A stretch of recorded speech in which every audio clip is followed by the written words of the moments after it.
पाकिस्तान के permanent representative to the United Nations Munir Akram ने यह बोला है कि जो नया भारत है ये घर के अंदर घुस के मारता है। क्या इनको अपने मुल्क की बेहतरी कैसे हो इसके ऊपर यूनाइटेड नेशंस का जो प्लेटफॉर्म है क्या उसका इस्तेमाल नहीं करना चाहिए कि साहब यूएन का प्लेटफॉर्म हमें मिला है, चलो पाकिस्तान की बेहतरी। इनका एक इंडिया ऑब्सेशन है दोस्तों, और ये ऑब्सेशन इंडिया के लिए बड़ा अच्छा है। पाकिस्तान की बात मैं भी करता हूं। आप बोलेंगे मेजर साहब आप भी तो रोज पाकिस्तान पाकिस्तान करते हैं। हां, लेकिन मैं गालियां देता हूं, फर्क है। वो 20 थे, वो 20,000 होते तब किसी को फर्क नहीं पड़ना था। वो 20,000 होते तब किसी को फर्क नहीं पड़ना था। आतंकवादियों का ह्यूमन राइट्स हैं। जो बच्चे मारे गए थे 26/11 में, जो बुजुर्ग महिलाएं मारी गई थी, उनका कोई अधिकार नहीं है। सारे अधिकार इन पाकिस्तानी जानवरों के हैं जो आतंकवादी ही मैं उनको बोल रहा हूं। कह रहा मैं लाहौर गया हूं, इनकी औकात मैंने लाहौर में देखी है, मुझे पता है कितना दम है इनके अंदर। अब नहीं कर रही है क्योंकि उनको पता है कि दिल्ली की कुर्सी पे इनका बाप बैठा है और इनका बाप इनको माफ नहीं करेगा। जय हिंद दोस्तों, मैं हूं मेजर गौरवारी और आप देख रहे हैं द चाणक्य डायलॉग्स। इस वीडियो को लाइक करिए, हमारे चैनल को सब्सक्राइब करिए, बेल आइकन दबाना बिल्कुल भी मत भूलिएगा। पाकिस्तान के permanent representative to the United Nations Munir Akram ने यह बोला है कि जो नया भारत है ये घर के अंदर घुस के मारता है। उन्होंने ये बोला है कि नया भारत है बड़ा खतरनाक है दुनिया के लिए।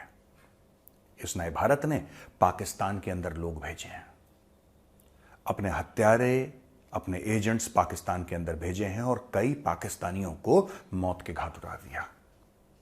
यह भारत ऐसा है कि अपने दुश्मनों को नहीं छोड़ता, चाहे वो अमेरिका हो चाहे वो कनाडा, और पूरी दुनिया में भारत की दहशत है। अब दोस्तों, क्यों बोला मुनीर अकरम ने? ये देखिए, ये पाकिस्तानियों का माइंडसेट है। पाकिस्तान एक ऐसा देश है जिसके ऊपर इतनी समस्याएं आ रखी हैं, इतनी प्रॉब्लम्स आ रखी हैं। अभी अभी आपने देखा होगा मेजरली राइट में मैंने आपको बताया था कि इससे भीख मांगो, इससे भीख, इससे 1 अरब, इससे 3 अरब। अब ये पिछले 15 दिन में सऊदी अरब से भीख मांग चुके हैं। मैं सिर्फ 15 दिन का डेटा दे रहा हूं आपको, उसके पहले का छोड़ दीजिए।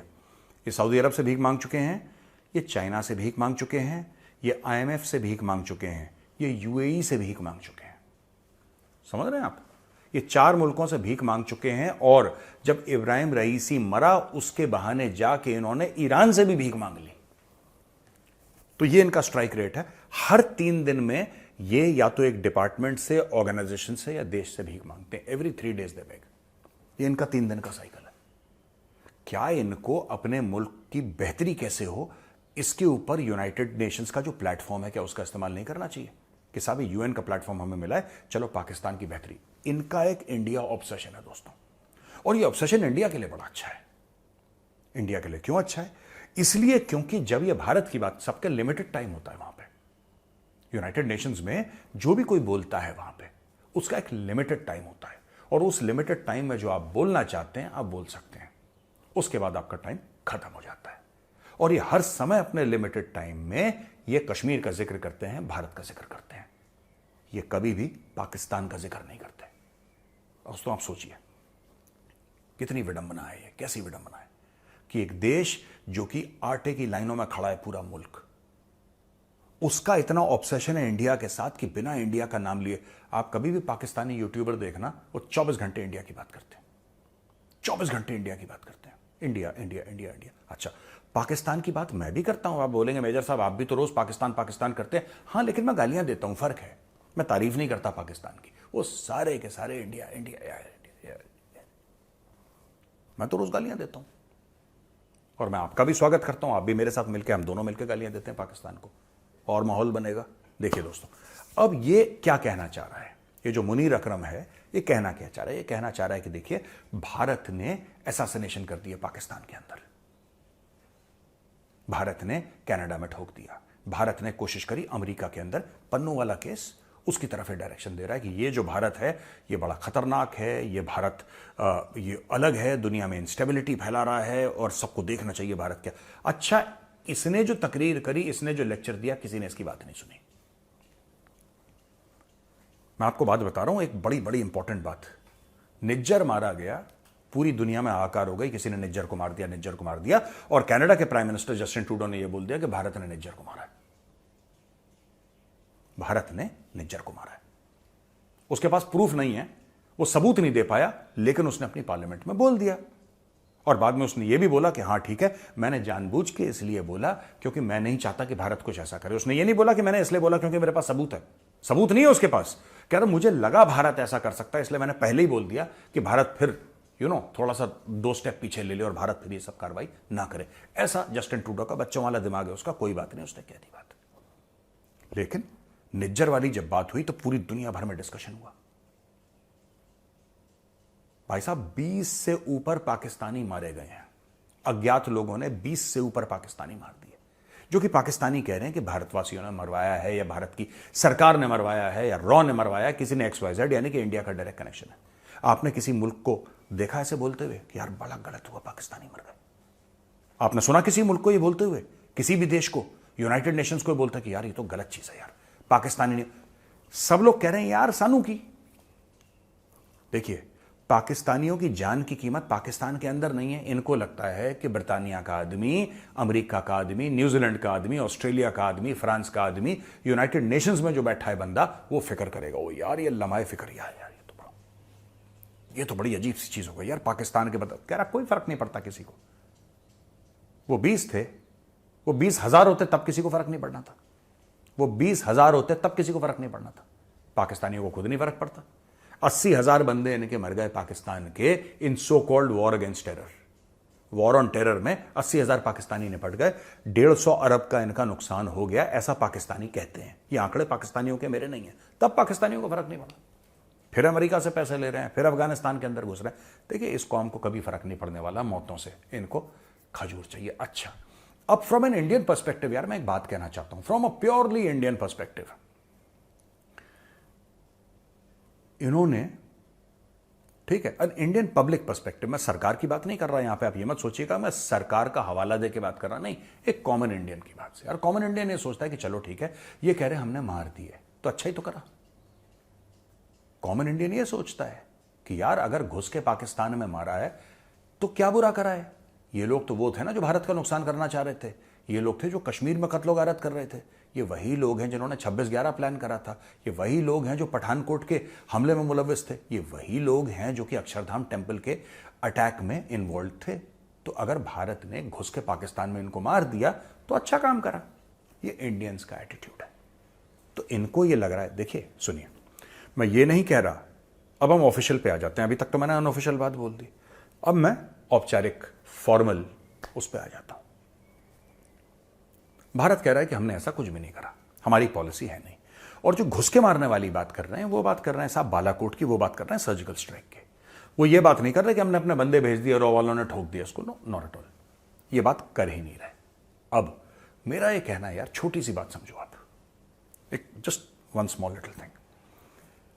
अगर भारत के अंदर कोई एक्शन लेता है, भारत के अंदर कोई आतंकवादी कार्रवाई होती है और पाकिस्तानी कहते हैं कि नहीं ऐसा तो कुछ हुआ ही नहीं, पाकिस्तानी कहते हैं नहीं ये बंदा हमारे यहां रहता ही नहीं है, पाकिस्तानी ये कहते हैं कि भाई हम तो जानते नहीं है कौन है ये आदमी, बिल्कुल दूध का धुला इनोसेंट आदमी है, और भारत के पास सबूत है कि उस आदमी के हाथ खून से रंगे हैं, तो भारत उसको क्यों ना ठोके? ये मैं पूछना चाहता हूं आपसे। आप कमेंट में लिखिए और मुझे बताइए भारत क्यों ना ठोके यार। मतलब कोई भी यहां पे आए, कुछ भी करके चला जाए और कोई जवाबदेही नहीं है, कोई जवाबदेही नहीं है। आतंकवादियों का ह्यूमन राइट्स हैं, जो बच्चे मारे गए थे 26/11 में, जो बुजुर्ग महिलाएं मारी गई थी, उनका कोई अधिकार नहीं है। सारे अधिकार इन पाकिस्तानी जानवरों के हैं जो आतंकवादी हैं, मैं उनको बोल रहा हूं, सारे अधिकार इनके। तो क्या हुआ अगर भारत ने ठोक दिया? सोचिए, बताइए तो क्या हुआ। और मैं ये भी चाहता हूं आप नीचे कमेंट्स में लिखें, क्या भारत को, अगर भारत ये काम कर रहा है, अगर भारत ये काम कर रहा है तो क्या ये कार्रवाई भारत को ऑन रखनी चाहिए कि अज्ञात जाते रहें, अज्ञात जाते रहें और पाकिस्तानी आतंकवादियों का नंबर गिरता रहे, गिरता रहे, गिरता रहे? आप बताइए आपकी क्या राय है।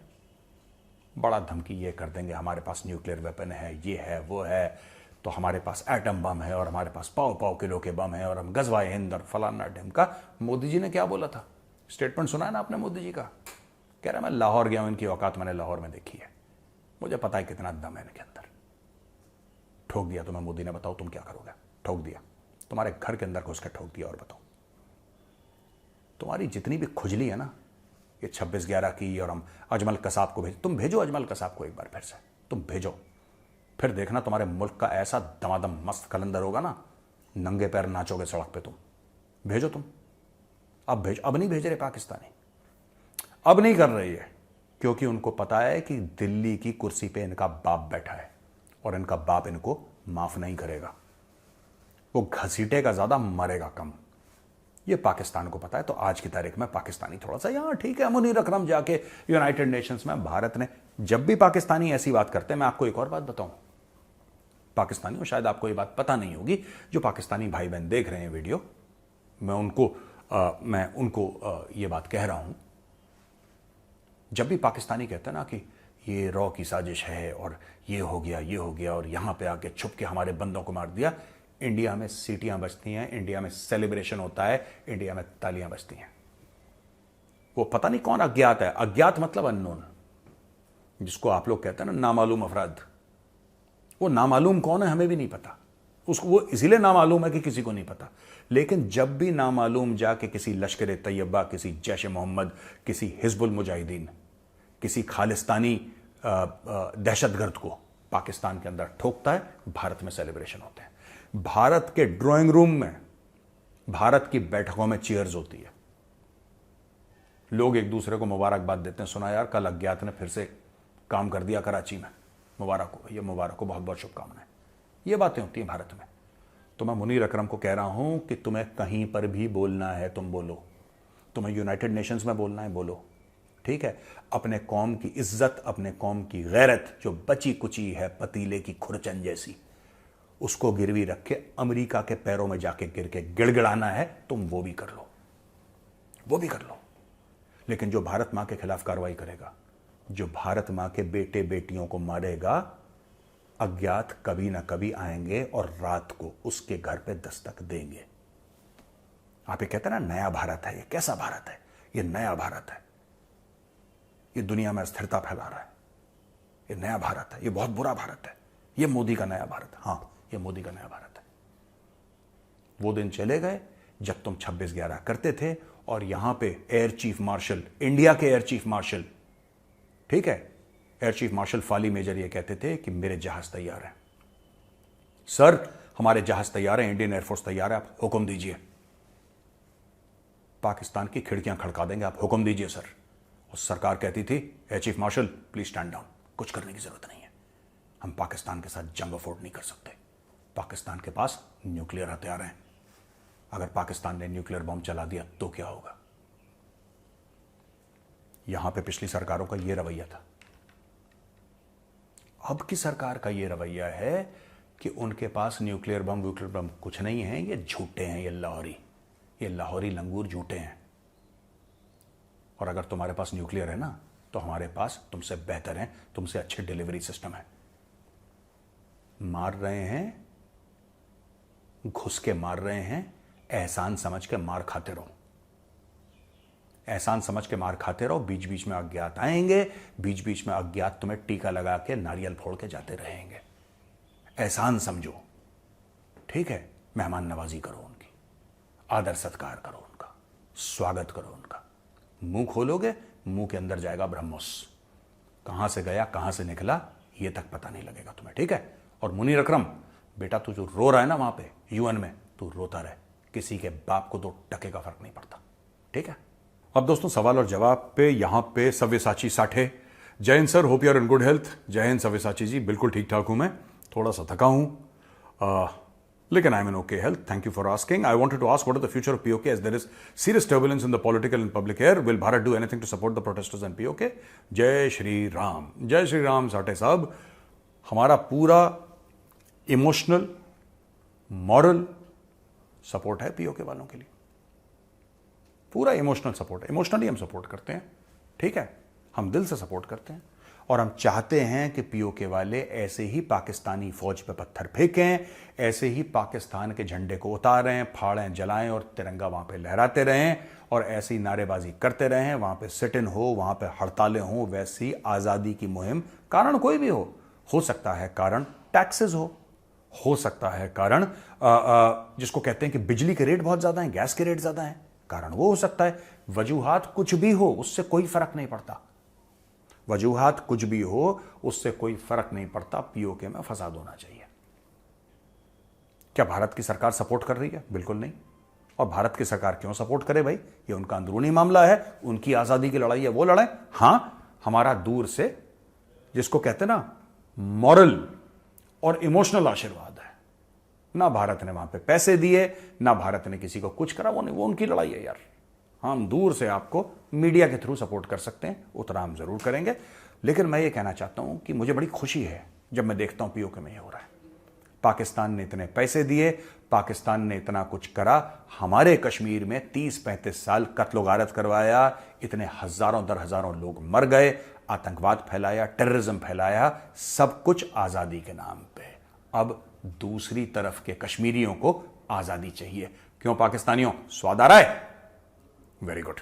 अब प्रमोद कुमार जी का सवाल है कि मेजर साहब, जय हिंद प्रमोद जी, भारत ने कभी वॉर रेपरेशंस फ्रॉम पाकिस्तान, यानी कि भारत ने कभी पाकिस्तान से पैसे लेने चाहिए थे, भारत को कॉम्पनसेशन चाहिए था क्योंकि तुम लोगों ने अटैक करा और तुम लड़ाई भी हार गए। मैं इससे अग्री नहीं करता। भिखारियों से क्या यार, ये आई डोंट थिंक। खुद फांके से हैं बेचारे, खुद परेशान है वो। अब पाकिस्तान से अगर हम पैसा ले लेंगे, नया वर्ल्ड रिकॉर्ड हो जाएगा, एक और कीर्तिमान स्थापित हो जाएगा। नहीं, I don't agree with this. Pakistan से कुछ नहीं यार। ये ऐसी बदनसीब कौम है जिसके कटोरे में नीचे छेद है। ये भीख मांगते हैं, भीख भी नीचे से गिर जाती है। अब क्या करें इनका यार। ऋषिकेश किताड़, जय हिंद सर। जय हिंद ऋषिकेश जी। आपको लगता है कि kidnapping exercise are carried out with the help of ISIS और गवर्नमेंट? नहीं, मुझे नहीं लगता इसमें आईसिस का रोल है, लेकिन हाँ, पाकिस्तानी सरकार का पूरा रोल हो सकता है कि वहां पे इंडियंस और जो लोग पाकिस्तान के खिलाफ हैं या जो देश पाकिस्तान के खिलाफ हैं या पाकिस्तान से अग्री नहीं करते, वो अनसेफ फील करें। और बीच में कमाई तो हो ही रही है, तो क्या पाकिस्तानी सरकार इन्वॉल्व हो सकती है? बिल्कुल हो सकती है। छिछोरी सरकार है, सी कैटेगरी की बी ग्रेड सरकार है, गंदे लोग हैं इनकी सरकार में, और ऐसे ही काम करते हैं ये लोग। ये कोई सरप्राइजिंग चीज नहीं है अगर इसमें पाकिस्तानी गवर्नमेंट या पाकिस्तानी आर्मी या ऐसा ही इन्वॉल्व हो। ये किडनैपिंग की बात कर रहे हैं ना आप, जो इंडियंस को किडनैप कर दिया, नेपाली श्रीलंकन्स को, Pakistani is very capable of doing it, इनके जर्नल भी वैसे ही हैं। अच्छा जी, कुणाल गाते, जय हिंद सर, जय शिवराय। जय हिंद आपको कुणाल जी और जय शिवराय आपको। मेरे पास पूरा कॉन्फिडेंस है अपनी करेजियस नेवल फोर्स पे, लेकिन हमारे कुछ सवाल हैं अपनी सबमरीन्स के बारे में। हम लोग प्रायोरिटाइज क्यों नहीं कर रहे development of our own nuclear power attack missile submarines instead of relying on diesel electric AIP powered and lease submarines? Are we following behind other countries in this area? हम चाइना को कैसे counter करेंगे in the event of 2 front war? Kunal Kate, Satara, Maharashtra. Kunal जी, आपको INS Arihant के बारे में पता होगा, INS अरिघात के बारे में पता होगा। तो भारत इसके बारे में ज्यादा डिस्कस नहीं करता, लेकिन न्यूक्लियर पावर सबमरीन भारत में बन रही हैं इंडिजिनसली। आप और हम बात कर रहे हैं, they are already being manufactured. एक दिन अचानक मीडिया में आ जाएगा कि एक नई सबमरीन लॉन्च कर दी है। ये सब चल रहा है भारत में, तो आप ये बिल्कुल मत समझिएगा कि ये भारत में नहीं हो रहा है। हमें हर प्रकार की सबमरीन चाहिए, हमें डीजल इलेक्ट्रिक भी चाहिए, हमें न्यूक्लियर भी चाहिए। न्यूक्लियर, मैं आपको एक और चीज बता दूं,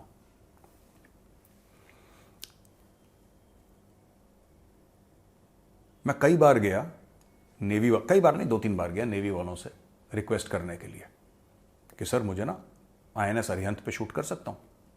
तो मैंने चाय पी ली, चाय ऑफर करी उन्होंने, मैं बैठा वहां पे, सीनियर ऑफिसर थे, तो गौरव चाय पियो। मैंने बोला हाँ सर। चाय पी ली। मैंने बोला सर एक रिक्वेस्ट है, बताओ। सर INS अरिहंत है ना? कह रहा हाँ।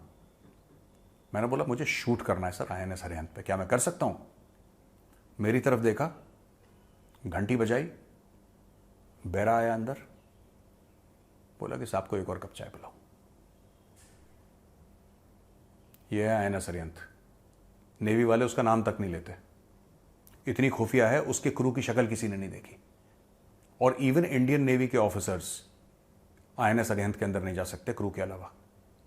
It is controlled at the highest level. तो अगर न्यूक्लियर सबमरीन बन रही है, जो कि बन रही है, अरिघात है, और उसके बाद और भी बनेगी न्यूक्लियर सबमरीन्स, आपको और मुझे कभी पता नहीं लगेगा जब तक नेवी ना चाहे कि वो सामने आए मैटर, और पूरे मीडिया के सामने नेवी अनाउंस ना करे कि दोस्तों ये सामने। वो कहां पे आती है INS अरिहंत, कौन से डॉक पे आती है, कहां पे लोग जाते हैं, it is absolutely top secret, nobody nose. तो आप ये मत सोचिएगा भारत पीछे, ये सब कॉन्फिडेंशियल मामला, टॉप सीक्रेट मामला। मुझे कम से कम बिल्कुल नहीं पता, बस मुझे वो नेवी ऑफिसर की शक्ल याद है। मैं उनके ऑफिस में बैठा हूं और मैं कह रहा हूं सर क्या मैं शूट कर सकता हूं, और उन्होंने सिर्फ एक बात बोली कि साहब के लिए एक और कप चाय लाओ। बेसिकली उनका यह कहना था कि बेटा चाय पियो, मुंह बंद रखो और जाओ वापस। तो दोस्तों यहां पे एपिसोड खत्म होता है, वीडियो खत्म होता है। कैसा लगा है वीडियो? अगर पसंद आया ना तो इस वीडियो को लाइक करिए, हमारे चैनल को सब्सक्राइब करिए, बेल आइकन दबाना बिल्कुल भी मत भूलिएगा। जय हिंद, वंदे मातरम, भारत माता की जय।